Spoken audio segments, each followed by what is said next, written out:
You, my guardian angel, take my soul of fire. In this game, we're double agents. You're listening to Esoteric Hollywood. I'm your host, Jay Dyer. Esoteric Hollywood is where I deconstruct the deeper messages, symbols, and predictive programming subtexts that underlie modern film. In this show, we will be interviewing artists, experts, and numerous people in media fields.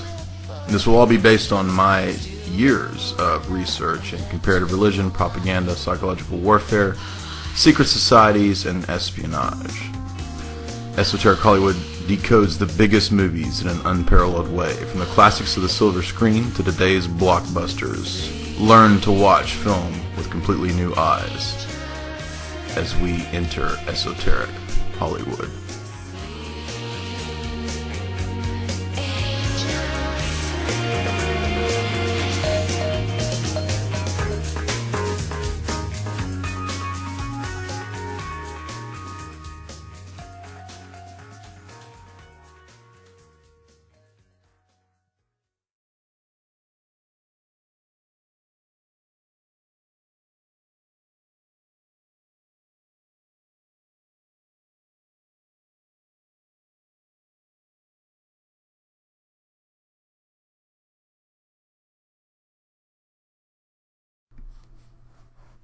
You're listening to Esoteric Hollywood. Welcome, my precious, my pretties. You're listening to Jay Dyer. Tonight we're going to give an in-depth exegesis of some more David Lynch. You heard last night's show, we were talking about Twin Peaks and the phenomena of Twin Peaks, the cult classic underground hit that's being rebooted next year on Showtime. Tonight, though, we're going to talk some older, weirder Lynch films. Yes, there is a film more bizarre than Twin Peaks, the series, and that would be Lost Highway. A psychical nightmare is the best way to describe Lost Highway. Full of esoteric symbolism, deeper Illuminati messages, to use this common phraseology that isn't really accurate, because that doesn't really have anything to do with the so-called Illuminati, but such is the vernacular. So we're going to do a little bit of philosophy as we delve into what's going on in Lost Highway. And then in the second half of the show, assuming that time works out okay, we're going to do the other weird Lynch film. Well, they're all weird films, right? Every David Lynch film is weird. But the other one that we're going to do tonight is Mulholland Drive. Now, these two make up the first couple of what I call the Hollywood Trilogy. And it's the Hollywood Trilogy because Lost Highway, Mulholland Drive, and Inland Empire are all about Hollywood. They're about the entertainment industry and the illusion of the entertainment industry and the deep, dark, underground mob mafia ties that are really going on behind the scene of the veneer of glitz and glamour that we all think is Hollywood. And whatever you think of David Lynch, if you love his work, if you think it's awful and degrading or disgusting, there's two things that we have to admit. He's imaginative, and he's not a feminist. So those things I like about David Lynch. David Lynch films are in no way feminist, and I admire that about him, given how feminist things are nowadays, especially in media and so-called entertainment, which is actually just propaganda and social engineering. No, David Lynch is a little more hardcore, and a lot of dark satire going on in David Lynch. We can't take it too serious. It's a lot of it is dark satire, right? Like Twin Peaks, as we saw last night. But it's dark satire dealing with very serious topics. So I suppose we should have a mixture of the fool archetype and a mixture of the magus archetype, right? A little bit of both going on, trickster and truthster. David Lynch, interestingly enough, has questioned 9/11. David Lynch has gone on certain big alternative radio shows about 10 years ago, and he said that he doesn't believe that the official government story of 9/11 is true. So we're dealing with somebody who knows what's up, at least to some degree in terms of the geopolitical sphere. And I think that when we look at his artwork, we can see that he's crafting art with the same mindset, right? I mean, in other words, it's not just philosophy or his Far Eastern approach. There's also a notion of the spiritual realm, the demonic, and there's also at times there actually is conspiracy stuff at times, right? That we can look at and try to glean from. So I remember back in I think it's 97 is when Lost Highway came out. I went and saw it with my buddy in the theater, and I had no idea what was going on. I was 17 or 18 at the time, and I mean, I was like, what in the heck is this about? There's a building that blows up in reverse, and there's a creepy guy, Robert Blake, walking around with a VHS camcorder, and Marilyn Manson pops up for like 2 seconds, and what is this about? So what we're going to do tonight is deconstruct this film, and I think I'm pretty much correct. I have a buddy who's, actually a couple, 3 or 4 buddies who are big David Lynch fans, and for the most part, their consensus of my takes on the Lynch films that I've done analyses of so far is that I'm spot on. So the Lynch experts agree. 10,000 Lynch experts agree Jay's right. And you've heard my David Lynch impersonation. David Lynch, according to my impersonation, says that I'm right too. Listen to Jay's analysis. The best exegesis of David Lynch movies. So Lost Highway is also, like most David Lynch movies, neo-noir, we can say. It's a psychical, bizarre, mystifying experience. The reviews and analyses of this film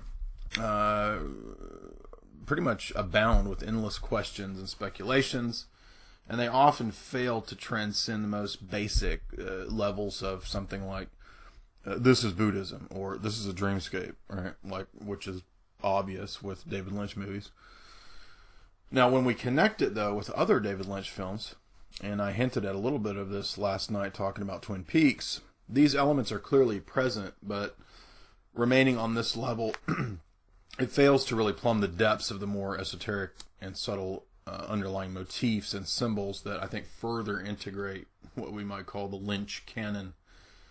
Now, granted, I've said this one is very weird, but if you've ever seen Eraserhead, it's the one David Lynch movie that's even weirder, or Inland Empire. Both of those are the two weirdest, and Lost Highway, I think, would come in at a close second or third for weirdest, so definitely in the top 3 weird. Now, the Lynch canon, so to speak, I think has to be known pretty much in its entirety before the individual films and series works begin to reveal themselves and then begin to unravel.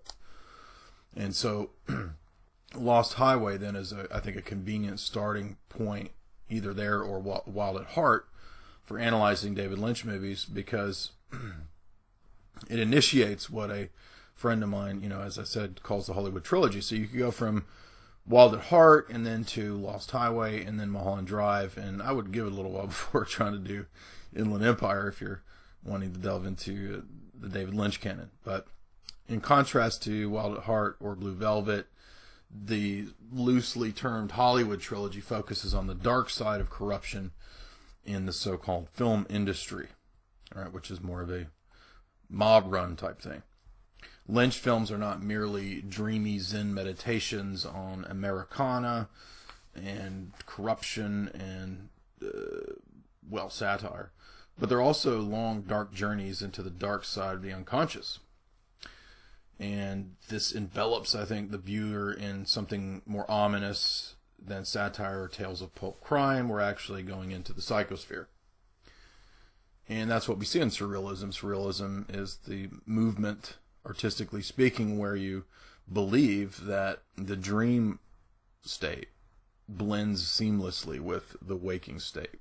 If you've ever seen Waking Life by Richard Linklater, that's kind of what's going on there. Now, many critics, as I said, point out these themes in Lynch, right? But I think there's another level to the rabbit hole that 99% of them haven't gone down.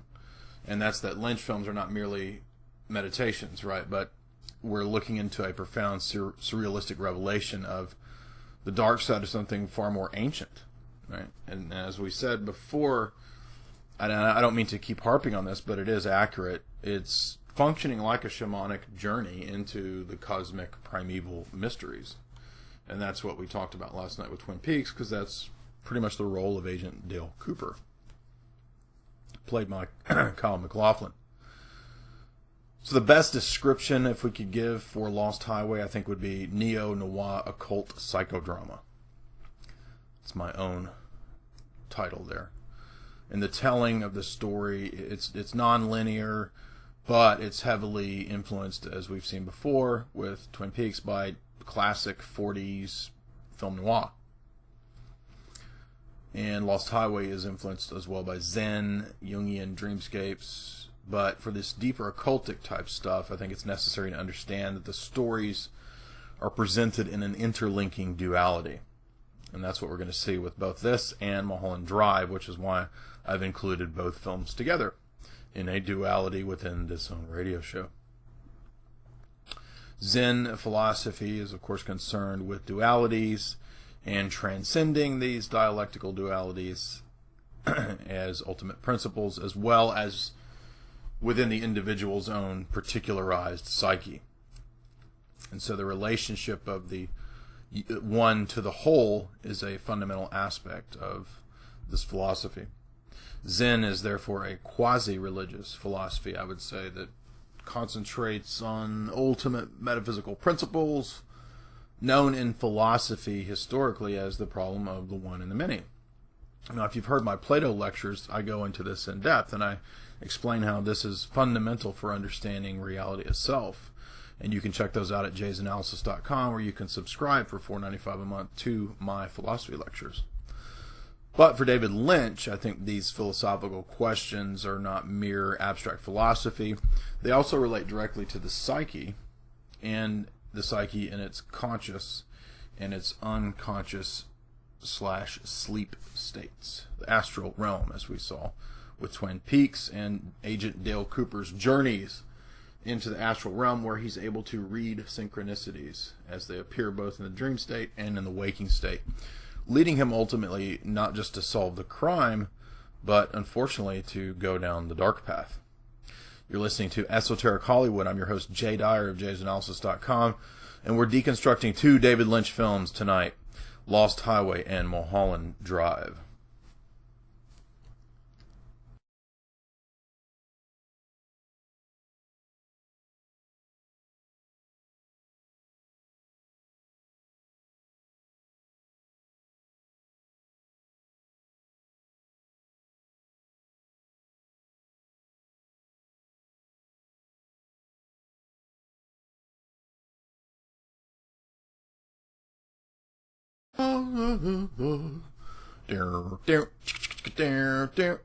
Funny, ha la la la.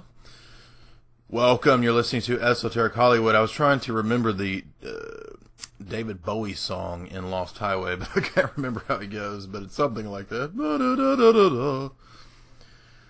And that's how the film opens. We see the opening credit sequence. There's a car racing down a dark highway, ominously lit by the headlights. This will be our first clue to the ultimate setting of this film, because it will also be the final scene of the film. And the highway will represent the mental stream of consciousness of Fred Madison, played by Bill Pullman in the first half of the movie.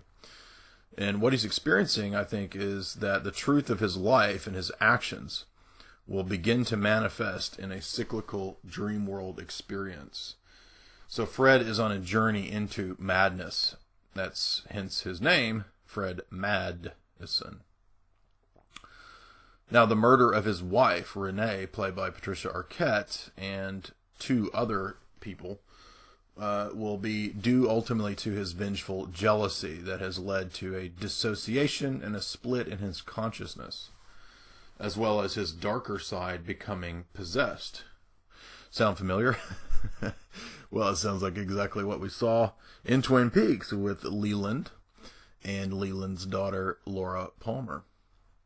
Now, the first scene is an anxious Fred lighting a cigarette, and we know that in David Lynch films, the flame slowly, like this slow motion scene of the flame coming on, whether it's a cigarette lighting up or a match or whatever, that is consistently in David Lynch films, and it's significant for the flame, I think, of the dark side, of the demonic.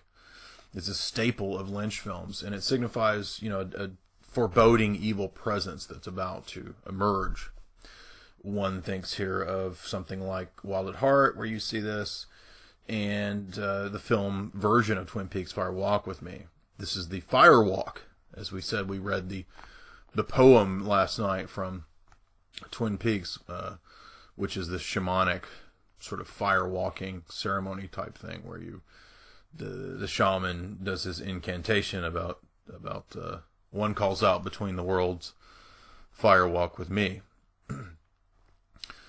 And, the shamanic practice then is involved in obtaining the possession by the spirit on the part of the Vodun or whatever shamanic tradition it happens to be, in order to, miraculously walk across coals or something like this. And so the shamanic walk or journey then corresponds to the astral journey of the spirit man, the medicine man, as he, through hallucinogens or through a spiritually induced state, goes down this path of personal dismemberment and reassemblage. And this is kind of a resurrection motif. And now that's what you'll tend to see in a lot of shamanic traditions and a lot of presentations of shamanism, is this tendency to, when the shaman goes into the altered state, there's a sense of being ripped apart by the gods or whatever, the demons, and then he's put back together, and this is supposed to, give some sort of enlightenment after going through this horrendous process. Now, in Lynch films, it's not Fred, our shaman this time around, who will be resurrected, but rather it's his wife, Renee, that will unfortunately undergo this dismemberment. Fred will suffer, in fact, I think, the punishment of his guilt and torture with no escape from his self-imposed cyclical nightmare prison. So, not a happy state of affairs for dear Fred Madison. And you'll note, too, that many of these scenes that are amazingly lit in this kind of neo-noir style by Lynch, you'll notice that Patricia Arquette, with those sexy bangs, is wearing red, sort of the infamous Lady in Red, the Whore of Babylon type imagery. And I'm going to quote again, remember, keep in mind that what we read in Lynch, or about Lynch in that interview, was that he says that just below the surface he believes there is another world, and still different worlds as you dig deeper. And so a recurring feature of Lynch films, as we said last night, was this flickering light, not just the cigarette lighting, but the flickering light. And this tends to signify as well the coming of something spiritual, like the cowboy in Mulholland Drive, as we'll see. Or sometimes there's an electrical flicker, a bad transformer, so to speak. And this, it announces the arrival of something spiritual, right? Now, in Twin Peaks, it's the light over the morgue, right, where Laura Palmer's body is kept, that signifies the coming of the spiritual. And if you've seen the outtakes from Twin Peaks Fire Walk with Me, David Bowie, who plays an FBI guy, like kind of electrically pops up out of nowhere and he's burnt. So I guess he's a spirit who kind of appears and disappears. And there's that weird scene where David Bowie walks in and he seems to disappear, but Cooper sees him on the surveillance camera. So it's very, very bizarre scene there. And now in Twin Peaks, it's the light, as we said, over the morgue. And when we think about Mike, who is the one-armed man who helps Agent Cooper, actually becomes a good guy eventually, former member of the Ring or the Cult. It's the one-armed man who recites the poem, "Through the darkness of futures past, the magician longs to see. One chance out between two worlds, fire walk with me." And so in that strange little collection there, that haiku of sorts, we have the key to unlocking the mysteries of all of Lynch's films, where the suspension of, time and space as it generally plays out is understood by the shaman, by the magician. Linear narratives are not features of David Lynch movies. They're cyclical and they're archetypal. And so it's a sort of a hallucinatory set of psychedelic experiences that coalesce and tie together on a symbolic level, not on a chronological level. And that's important to understand for David Lynch films, and I think for all of his films as a whole, the whole canon, so far at least.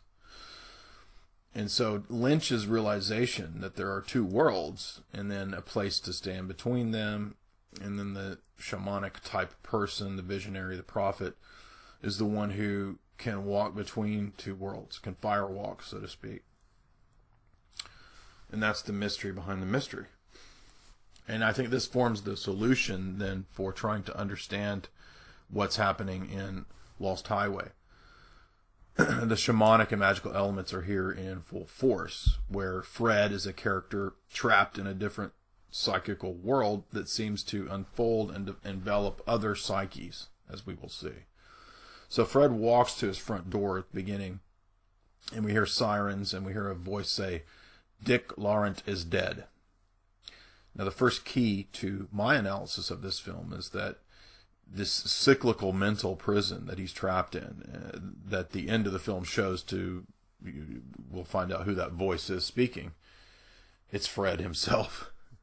So the police sirens, and we hear cops flying about, and this is the cops are after him for the murder of Renee, Andy, and then Pete for Mr. Eddie / Dick Laurent. So in the next few scenes, this truth is hinted at as Renee and Fred begin to receive strange VHS tapes that just appear on the doorstep. Now, I have to admit, this is one of the creepiest scenes I think I've ever viewed in a film, where you just imagine these strange VHS tapes that arrive on your door, and then you pop them in the VHS player, and it's people surveilling your house. That's all that's on the tape, but you can't figure out where they are or how they are filming your house. And these tapes keep arriving, and Bill Pullman and Renee are getting increasingly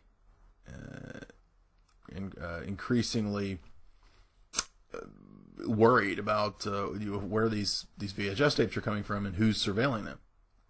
Increasingly agitated. And no answers begin to appear. It just gets worse and worse. So, disturbed, I think, then we is the best way to put it. The couple sort of just throws it aside. They pass it off as Fred begins to suspect that maybe it's because Renee is cheating, and Renee seems to have some weird connection to this porn mogul named Andy.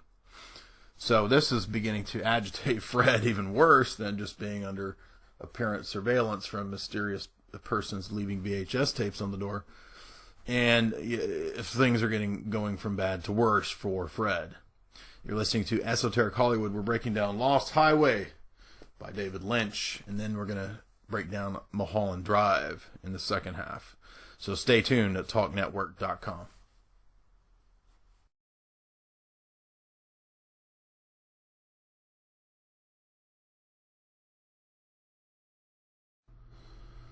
Welcome, welcome, my pretties, my precious, all you hot babes out there, and all you ugly dudes. We're talking Lost Highway, the 1997 bizarre, surreal psychodrama by David Lynch, and we've been talking about the shamanic elements that are quite obvious to those with eyes to see, and we were talking about Fred Madison and the terrorizing state that Fred and Renee are in due to receiving VHS tapes at their doorstep. And let me tell you, these aren't VHS tapes of Jerry Maguire. No. These are creepy surveillance tapes of somebody taping their house. And it's creepy, let me tell you. Now, we saw that Fred is getting increasingly agitated and jealous because he thinks that his hottie babe Renee is cheating with a porn mogul, Andy, possibly. So Renee refuses, we discover, to attend Fred's saxophone gig, like Sexy Sax Men in Lost Boys, at Luna Lounge, under the dominance of the moon and lunar forces. And she instead says that she needs to stay home and read. Well, this is an unfortunate indicator for our buddy Fred, because, you know, who wants to stay home and read when your supposed love is playing a big saxophone gig? You can't pass up a saxophone gig for a book, even if it's Goosebumps. Now, Luna Lounge, as I said, is significant because the moon is this feminine symbol. It is associated with the dream world, of course. It's associated with madness, hence lunacy, and darkness and nighttime, obviously. So Fred, unfortunately, is under the tortured state of the lunacy of the moon and the lunar lounge. And this is because Fred is trapped by the poontang, to get rated R here. Fred is more or less a slave to his wife, whom he's allowed, or girlfriend, I guess, whatever she is, allowed him to be, whipped, right? Pussy whipped. So Fred sees Renee show up, believe it or not, in the audience with Andy, the porn mogul, even though Renee told Fred, "I can't come, I gotta read." So as Fred phones home, right, he thinks he's seen her, this scene becomes lit bright red, signifying his envy and rage. Now, Fred's not sure, right, that he saw Renee there. It just looked like he saw her with this Andy character, but we're not sure, and I guess Fred's not sure either. So Fred returns home and then attempts to get it on with Renee, only to follow through with great difficulty. Her lack of affection and interest in this low-key intimacy on her part shows that, yeah, it looks like she's probably cheated. So we hear the Cocteau Twins' ethereal song to the Siren begins to play during the scenes.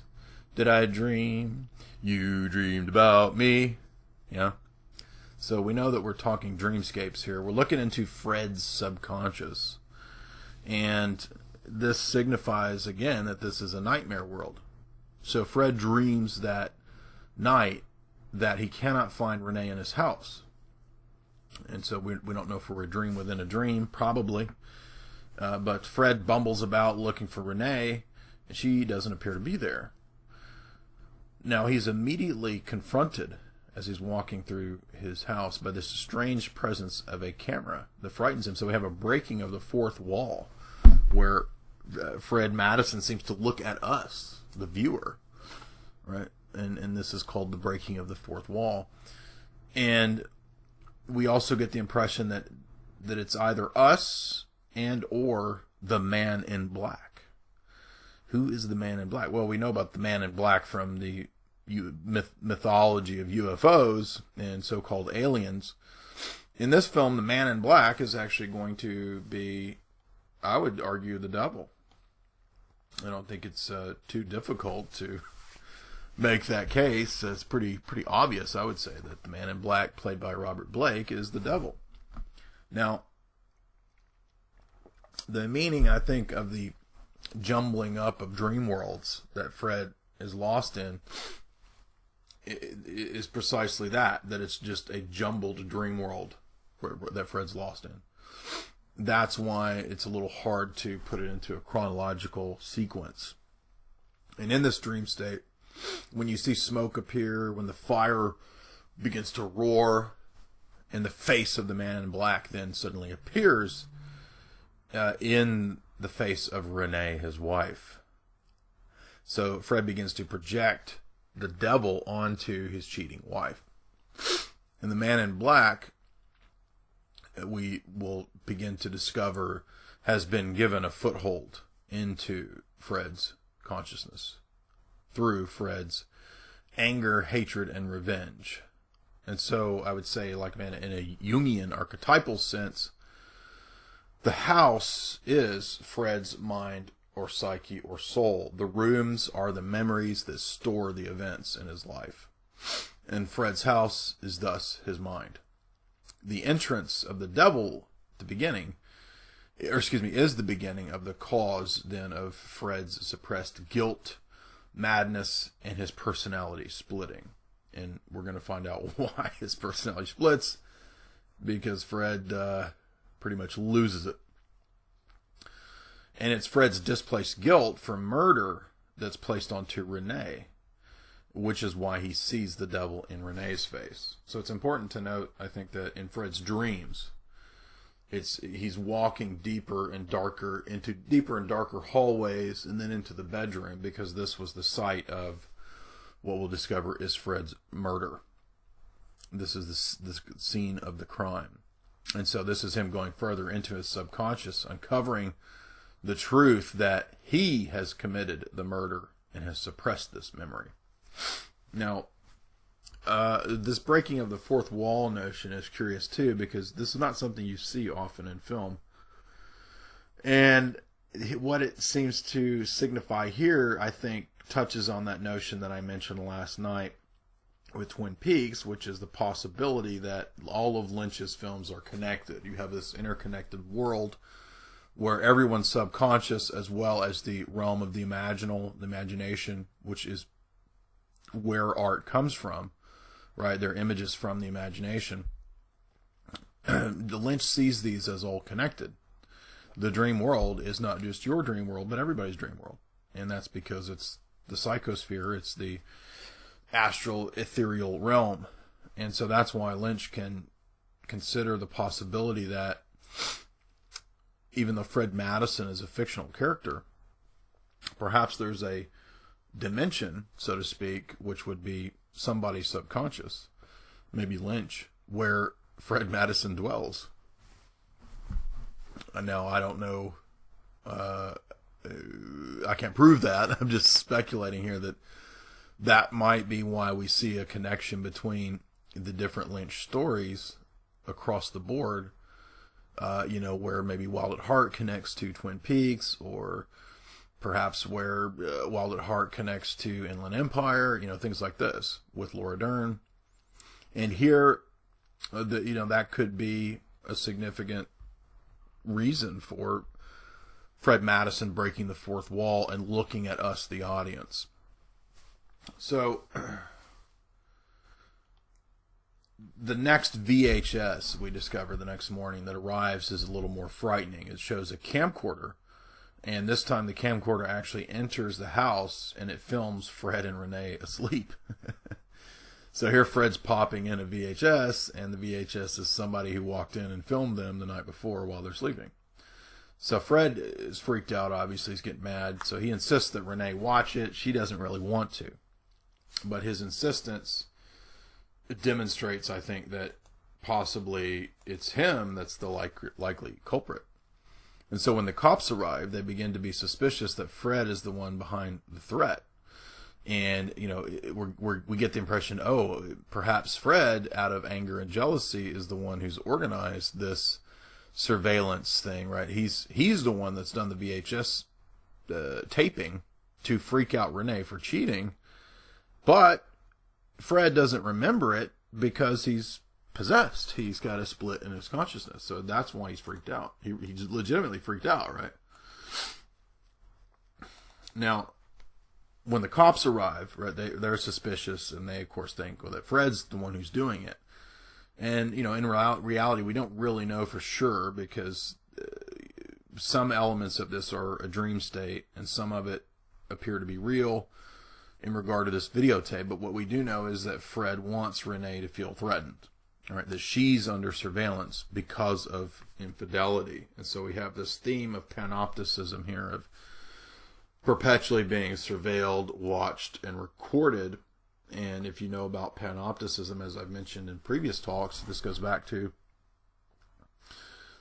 British philosophers, French philosophers, thinkers like Jeremy Bentham. And it was the idea that you could construct a prison in a certain octagonal fashion, where you could have a guard tower in the center that would look out at all the prisoners. And over time, what this would do is alter the prisoner's own behavior. In other words, they would police themselves.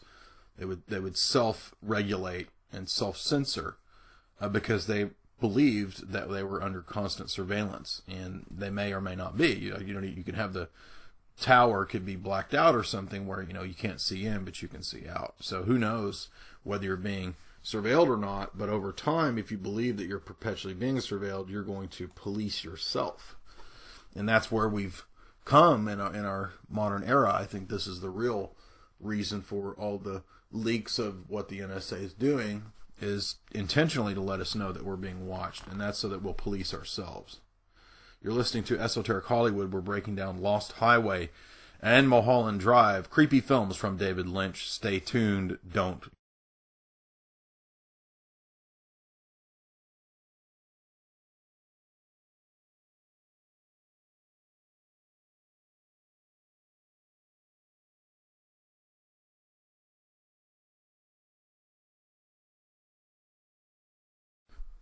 Welcome back. You're listening to Esoteric Hollywood. I'm your host, Jay Dyer of jaysanalysis.com.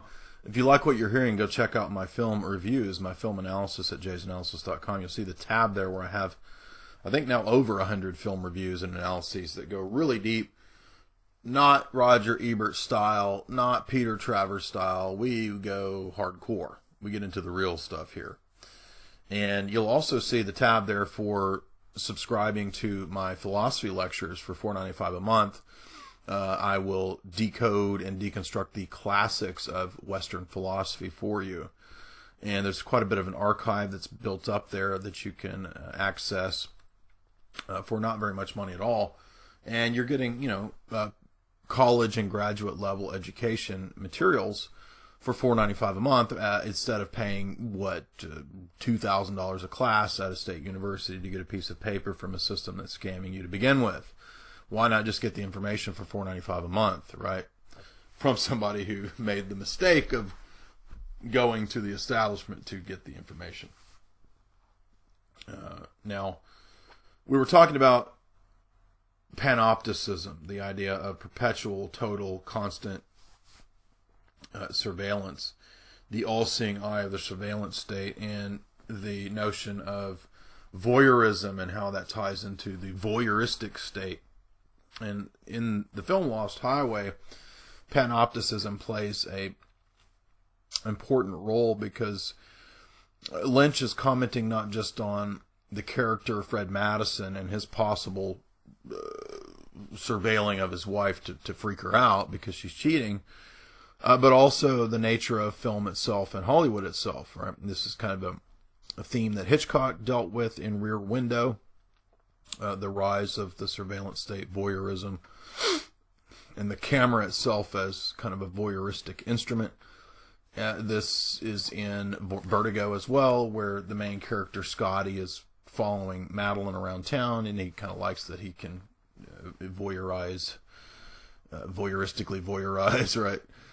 So with panopticism here in Lost Highway, Lynch is commenting, I think, on many levels, and it's really more appropriate now given the situation with Snowden a couple years ago, where it's been made public about this mass surveillance state in the NSA, and it's the result of letting that knowledge out, of everyone also peering daily into the Videodrome, right, with Google and YouTube and Netflix and Hulu, right, and then the NSA Videodrome daily stares back at you like the magical Palantir stone in the Lord of the Rings trilogy. The effect, I think, of that is the transformation of the psyche of the public itself, and we saw this, right, in my analysis of the prophetic film Vertigo, as I just said. So when Renee calls the police, she says, "This is 703 Hollis Road or Lane or whatever, near the observatory." And that's significant, because what is an observatory but a huge telescope or eye, a glass eye that watches? And this is yet another subtle clue concerning panopticism. The the goofy police officers then question the couple, and they ask Fred, "Do you own a video recorder?" Fred replies that he doesn't like them because, quote, "I prefer to remember things the way I want to, not how they happened."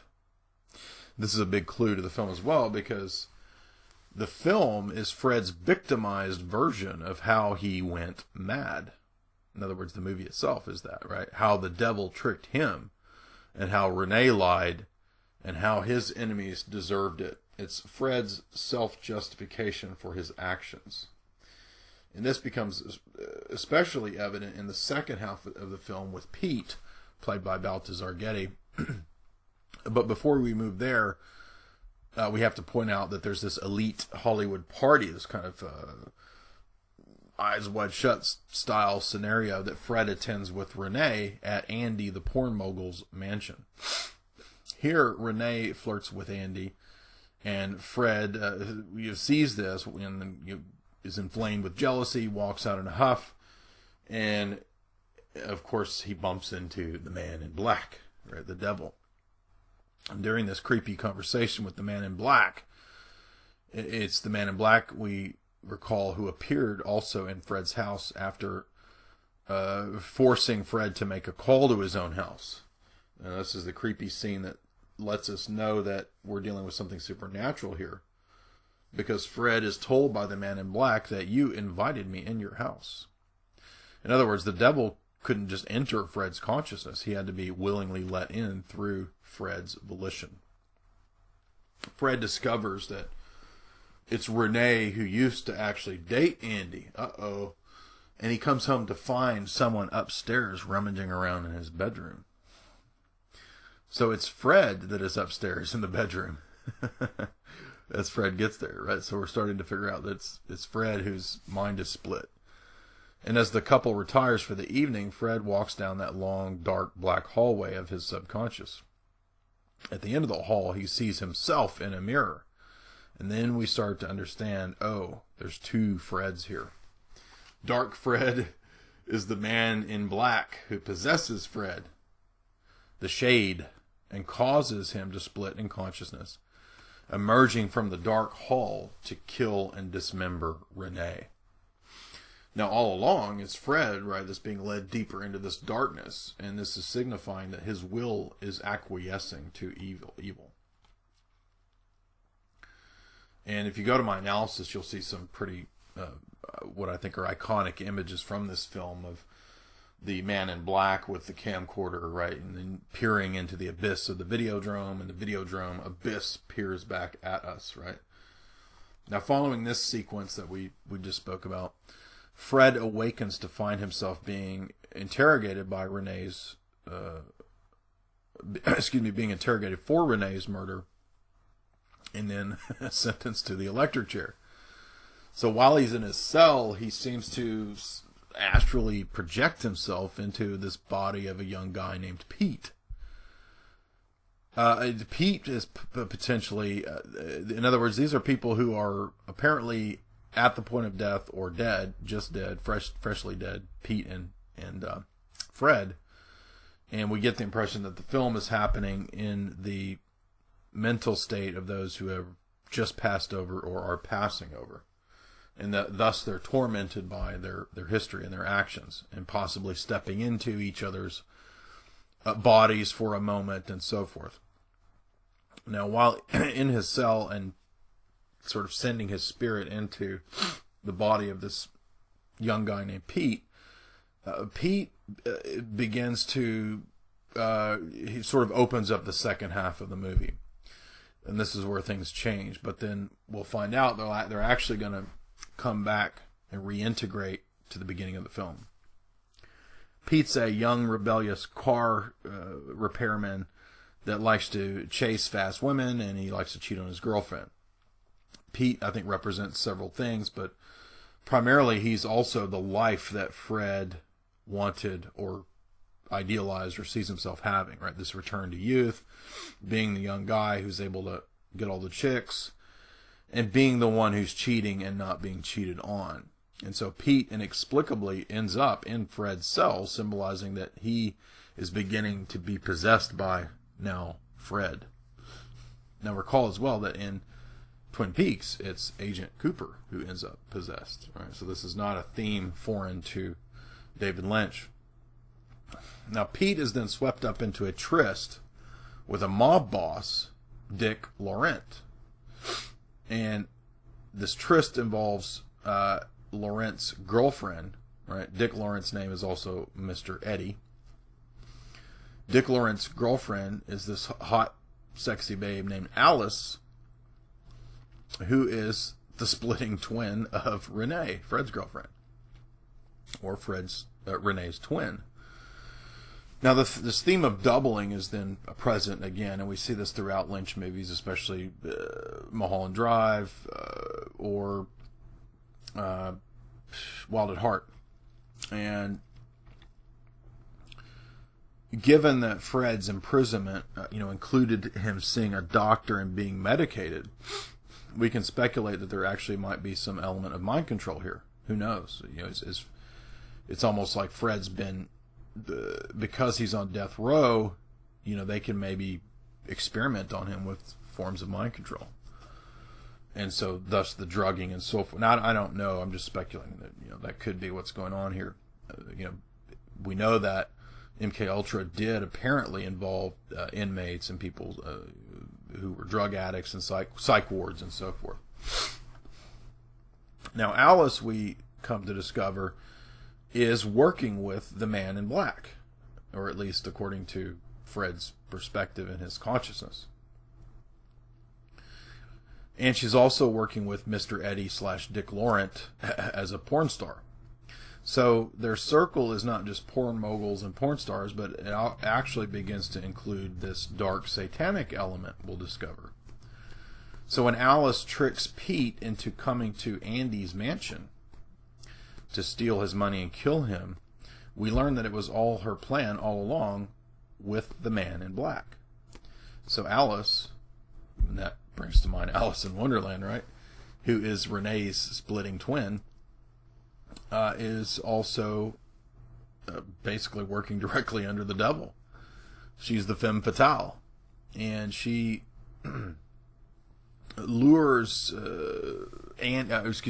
Pete through some sort of sexual entrapment and using the P power, if you know what I mean, to get Pete to kill the porn mogul Andy. Now, when this happens, Mr. Eddie threatens Pete. Right, it's done under the direction of the man in black. In other words, there's a cult in the background that's tied into porn and the mafia. You're listening to Esoteric Hollywood, and we're breaking down Lost Highway by David Lynch, as well as Mulholland Drive. So stay tuned for more esoterica and film.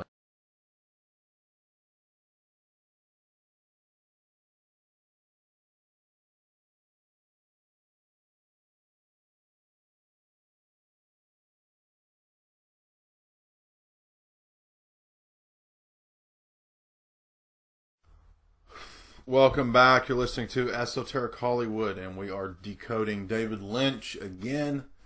This time, Lost Highway, and we were discussing the satanic element that emerges at the point where we figure out it's not just porn moguls and mafia and porn stars. There's this occultic background, and the man in black is the devil. He's running all this, and so Alice has tricked Pete, this young, dumb, full of you-know-what guy, into killing a porn mogul, thinking that they're going to run away and live it up with the money. And that's not how things go down. So Pete has been duped by Alice, the femme fatale, and this was all under the guise and direction of the man in black. So this cult that's involved here, we begin to see, is tied into the porn industry and the mafia. So when Pete enters Annie's house, this is where we begin to hear Rammstein play in the background, and the lyrics in German, Die Kirche, it translates into "You see him creep around the church." This is not the church that we normally think of. This is the church of porn, the church of the devil. Now, as Pete begins to follow the femme fatale, they drive off into the wilderness. Excuse me, as he follows his femme fatale, they drive off into the wilderness. And the wilderness, of course, is classically the haunt of devils and demons and unclean spirits. Jesus says that an unclean spirit goes out of a man and wanders in the wilderness, right, and comes back to haunt sevenfold. Alice says that they must meet a thief, who will buy the stuff that they've stolen. The stuff the devil wants is the souls that are going to die, that Renee Alice is going to help him get by getting others to do the killing. So this is very similar to what we saw with Twin Peaks, where the man from another place, the little midget demon there, pretty much the same type of character as the man in black, has organized the spirits to go out and to kill for him, to bring them back as an offering. And then he feeds on the pain and misery of the sacrifice. That's exactly what's happening here. The souls that Alice Renee is reeling in are going to die and be offered to the man in black. Now, while they're at this curious cabin in the wilderness, the devil's cabin, Alice and Pete again have sex in the, out in the sand, and we hear again the Cocteau Twins play, just like we heard in Pete's room, in Fred's room. Did I dream? You dreamed about me. And suddenly we see Fred appear. We thought Fred was gone. But no, Fred is here, and he appears naked, popping into the consciousness of Pete. Now the devil, it seems, is crafting this narrative of Fred's desire as he shows Fred to the Lost Highway Hotel. Lost Highway just brings to mind the Hotel California that some argue has some reference to the Church of Satan. I don't know if that's true. Could be. It does seem that Don Henley has had some sort of deeper esoteric occult connections. Not 100% sure how deep that goes, but there is some suggestion of this. Now, at the Hotel California, or Lost Highway Hotel,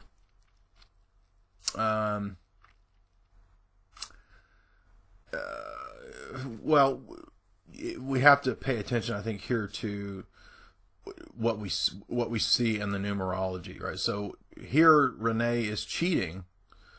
It's Renee that's cheating, apparently, with Mr. Eddie Dick Laurent. So Renee isn't just with the porn mogul, she's also with the mob guy who I guess runs the porn industry from the background.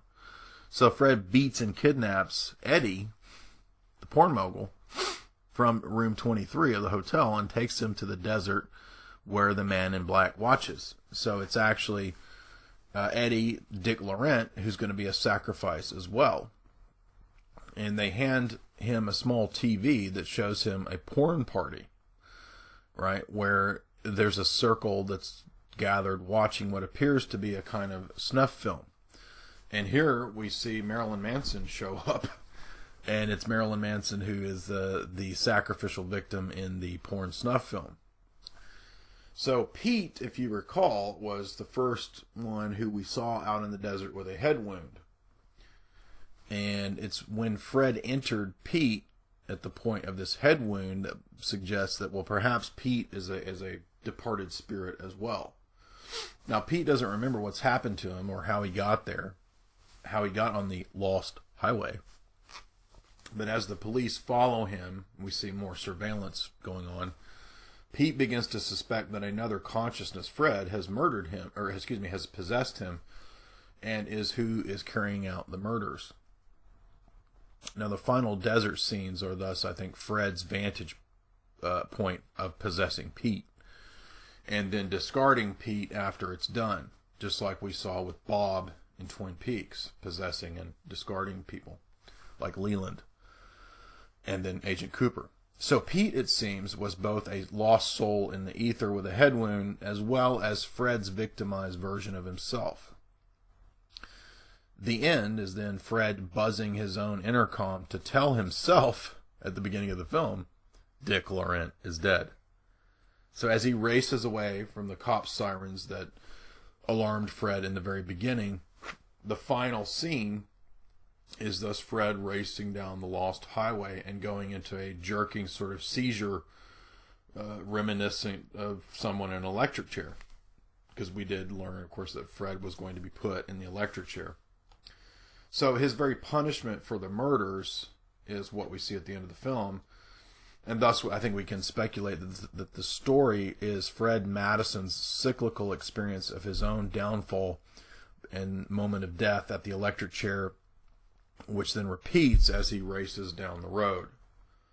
And so Lost Highway is therefore a non-linear neo-noir occult psychodrama that looks at the dark side of Hollywood and the underworld, where mafia, porn, crime, and the occult are all interwoven into a story about one man's psychic journey down a lost highway of his own stream of consciousness and thought. As the viewer travels with Fred Madison down this road, we are brought back to the very point that it began. And then the cycle thus starts all over again.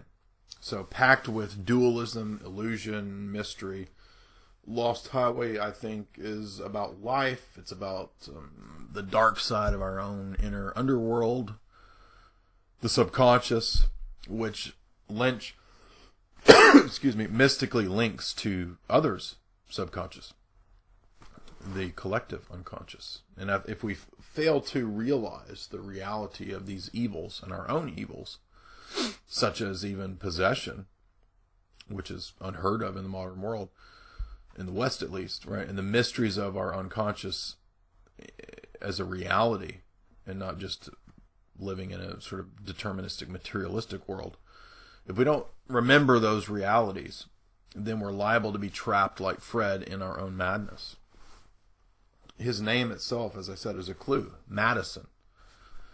And it symbolizes his dark descent into his own madness, right? Just as Alice, Renee's alter / double / twin, brings to mind Alice in Wonderland and alternate worlds and alternate personalities. Was Alice a victim of mind control like Fred? Or were they both just willing accomplices of evil, or both? Will the obsession with Hollywood and the Videodrome and the now omnipresent surveillance state bring us truth and security and safety? Or are we actually descending into madness like Fred? Into depersonalization and dissociation like Fred? Is the dissociation and depersonalization of Fred actually an artistic representation of modern man itself? Either way, I think Lynch is forcing us to examine that at base, reality and the psyche are still mysteries that deserve to be decoded. And they're mysteries that seem to be linked at some sort of metaphysical level. We don't just live in a materialistic world of determined process. In fact, you know, a deterministic, materialistic world removes responsibility. We're all just cogs in this great machine, this mechanistic, robotic universe that's a series of causally determined events that free will and volition can never alter or change, because we're just a long chain of predetermined events. There's no way out of this matrix, according to that worldview. But that's not how the world actually is. That is a myth, a lie, right? That will lead to people becoming entrapped in their own cyclical, psychical prisons, right? Like Fred Madison, like Renee Alice. That's not the kind of world that we want, and it's not just the kind of world that we want. It's actually the punishment itself that we'll get by living as if we are only animals, by living as if we're only matter, that we're just random products of universal chaos, and that we just return back to universal chaos and meaninglessness. No, rather, the world is a mysterious, magical place that we are supposed to experience and learn and delve deeper into, like we thought of the world as when we were kids, before we bought into the state education system programming us to believe in hard materialism and stamping out our souls and our imagination and creativity. You're listening to Esoteric Hollywood, and I'm your host, Jay Dyer of jaysanalysis.com. You're listening on talknetwork.com, the best place for non-corporate talk radio. We'll be back in a moment as we conclude in the second half with Mulholland Drive.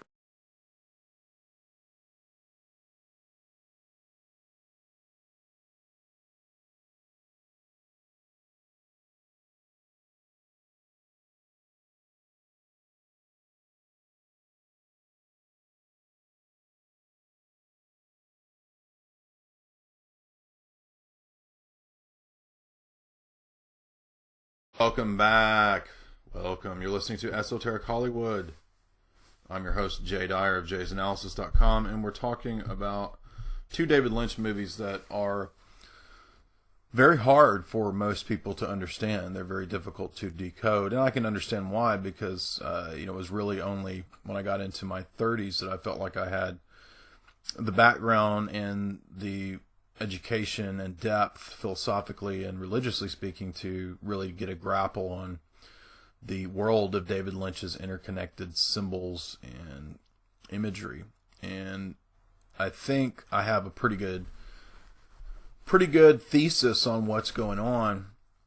And so if you heard the first half of the show, we deconstructed Lost Highway, and I see Lost Highway and then Mulholland Drive being directly connected. Now, Mulholland Drive is explicitly and even more clearly about Hollywood, especially with the title itself, Mulholland Drive.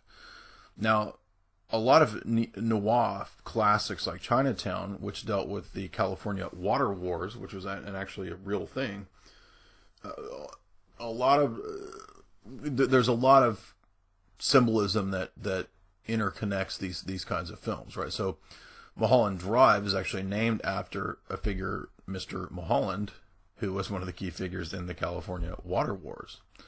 Now, this centered on the question of whether the water for the city would be privatized or whether it would be socialized, and then the ensuing battles and scams and controlled resource wars that actually resulted from this brouhaha. So we're looking at something that's kind of embedded within the history of LA and Hollywood itself. And that's what I think Lynch is referring to in part in this film, right? He's hearkening back to a lot of these noir and neo-noir films that dealt with this topic, like Roman Polanski's Chinatown. And keep in mind that, Lynch said, as I pointed out in the first half of the show, I learned that just beneath the surface there's another world, and still different worlds as you dig deeper. Now, Mulholland Drive was nominated for an Academy Award in 2001 And it's remembered by many as macabre, satirical nightmare dreamscape. And it centers around the typical girl next door who dreams of becoming a Hollywood starlet. And that's generally what most people agree on, and that's about all most people agree on when it comes to Mulholland Drive. But as we see, this is going to be much deeper. It's not this will not be a shamanic journey. This will be a darker journey that we're going to go down that's going to reveal even more about the dark side of Hollywood than even Lost Highway did. Now, reviewers and analysts of this will speak of surrealism, they'll speak of the imagination, and they'll speak of nightmares, all these very obvious things. And some of the more philosophical pieces will even look at semiotics, which is the philosophy of signs and symbols, especially in relationship to the performance in the key scene in this movie at Club Silencio. Club Silencio. What is that? Well, we're going to find out. But when we look at most analyses, no one seems able to, I think, to really crack the linguistic code of Mulholland Drive. And that may sound pretentious and arrogant, but even with David Lynch's 10 clues that I think came in the DVD version of this or in the Criterion Collection, I don't remember, but some version of this gives you David Lynch's 10 clues. And I think my analysis really explains the clues as well. So I guess maybe I'll read the 10 clues, but I'm not really going to go through every one of these 10 clues in my analysis because, it's not.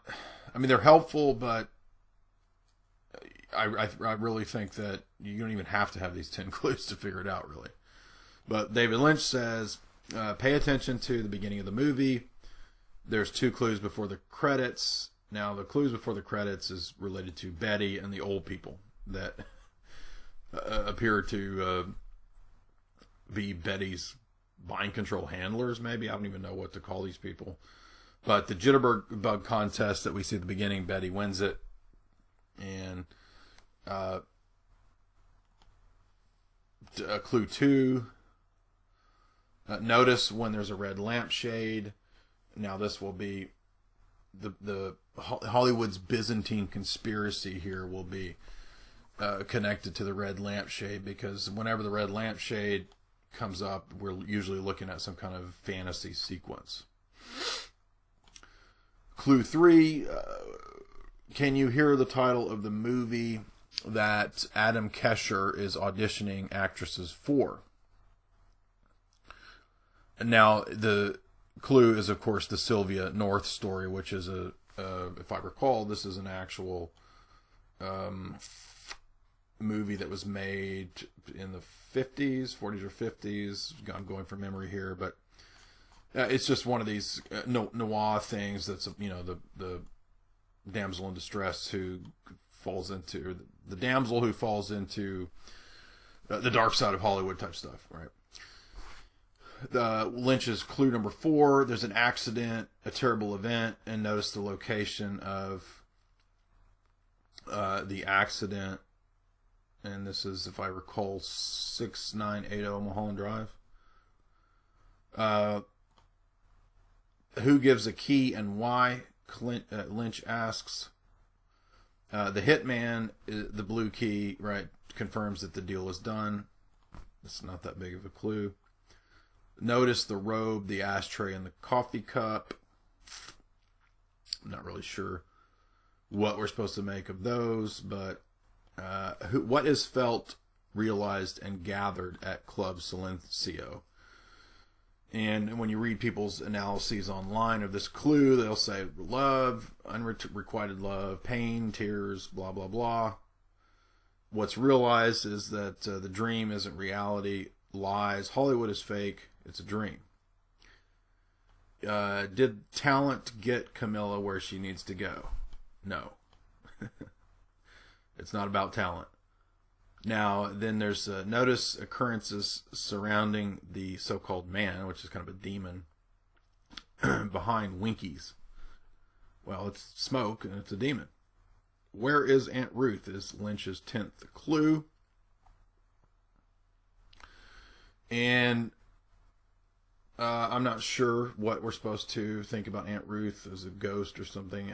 I don't know.